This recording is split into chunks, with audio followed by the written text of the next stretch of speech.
For today's headlines, let's go over to the CBN News Desk. Gordon, members of ISIS and Al-Qaeda group have decided to join forces and stop fighting each other. They plan to team up in some attacks in northern Syria. That report comes as a new internet message surfaces from the leader of ISIS, defying suggestions he may have been wounded in an airstrike in Iraq and mocking American efforts to defeat the group. Charlene Aaron has the story. In his latest internet release, Abu Bakr al-Baghdadi called on his ISIS supporters to erupt volcanoes of jihad. In the 17-minute video, he vowed America will be defeated and claimed months of U.S. airstrikes against ISIS, quote, have not prevented its advance, nor weakened its resolve.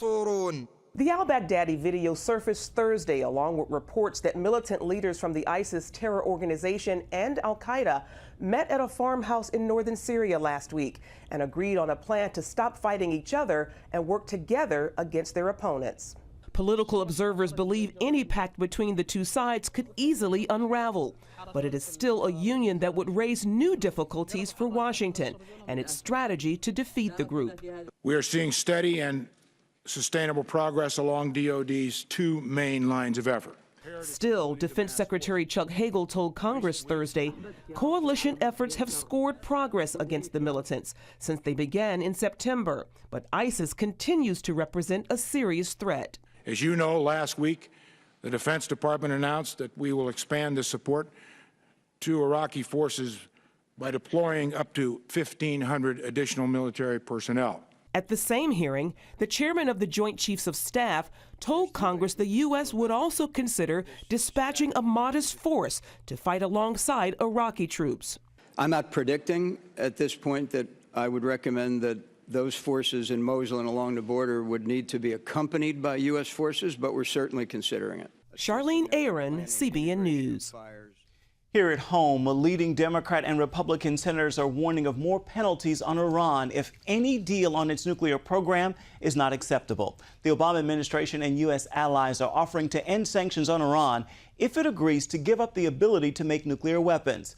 But Democratic Senator Bob Menendez and Republican Mark Kirk say a good deal will dismantle, not just slow down, Iran's nuclear program. And as CBN News analyst John Wagi points out, Israeli leader Benjamin Netanyahu has made it clear he will not tolerate a nuclear Iran.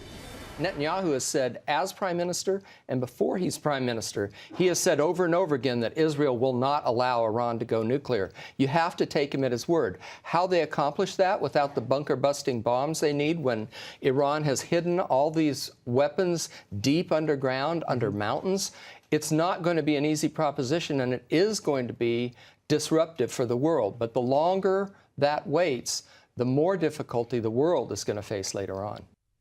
The deadline for negotiations with Iran is November 24th, but it may be extended. And while talks on Iran's nuclear program go on, the American Center for Law and Justice is launching a postcard blitz on the White House. The group hopes to bring attention once again to Pastor Saeed Abedini, still imprisoned in Iran.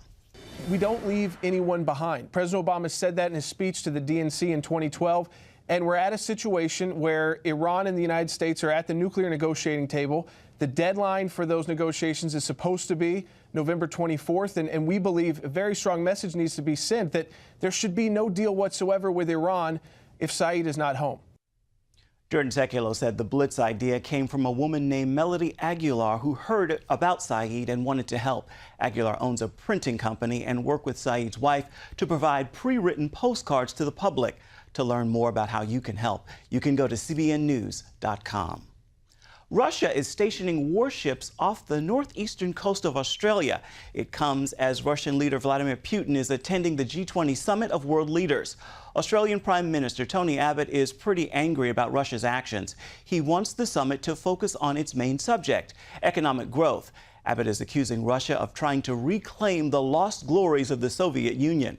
He says Russia's economy is declining, even as it is putting on more displays of military force. Abbott also demanded Russia cooperate in the investigation of the passenger plane that was shot down in Ukraine in July.